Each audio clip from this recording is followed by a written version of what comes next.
सकाळची सुरुवात छान अशी देवपूजा करून केली. त्याच्यानंतर मग मस्त असा कडक चहा घेतला, कारण की खूपच थंडी वाढलेली आहे आमच्याकडे.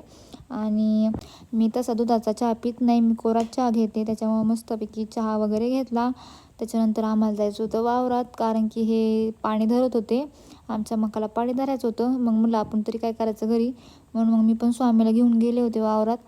मग ते पाणी वगैरे धरत होते आणि आमचा चालला होता टाईमपास. आणि स्वामी इथं रानात खेळत होता. त्याचं काम चाललं होतं माती खायचं, आणि मी त्याला सारखं मारत होते, तरी पण तो सारखा तिकडं पाण्याकडेच पळत होता.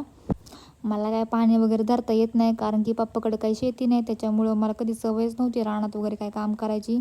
इकडं पण मला थोडं एवढं काय जमत नाही. जेवढं जमतं तेवढं मी करते कधीतरी. मग पाणी वगैरे धरलं. त्याच्यानंतर मग आम्ही घरी आलो होतो. मग जेवण वगैरे करून झोपलो होतो. त्याच्यानंतर संध्याकाळी आमच्याकडं असं काहीसा उद्योग झाला होता. उद्योग म्हणजे आम्ही काही केलं नव्हतं, पण घरात अचानकच एवढे मुंगळे झाले होते, एवढे मुंगळे झाले होते की काही विचारूच नका. अख्ख्या घरात मुंगळे झाले होते. आणि त्यांचे तेच आले आणि त्यांनीच आत्महत्या करून घेतली.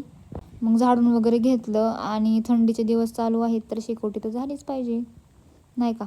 मग शेकोटी वगैरे केली आणि मग घरी आलो. तोपर्यंत सगळे मुंगळे गायब झाले.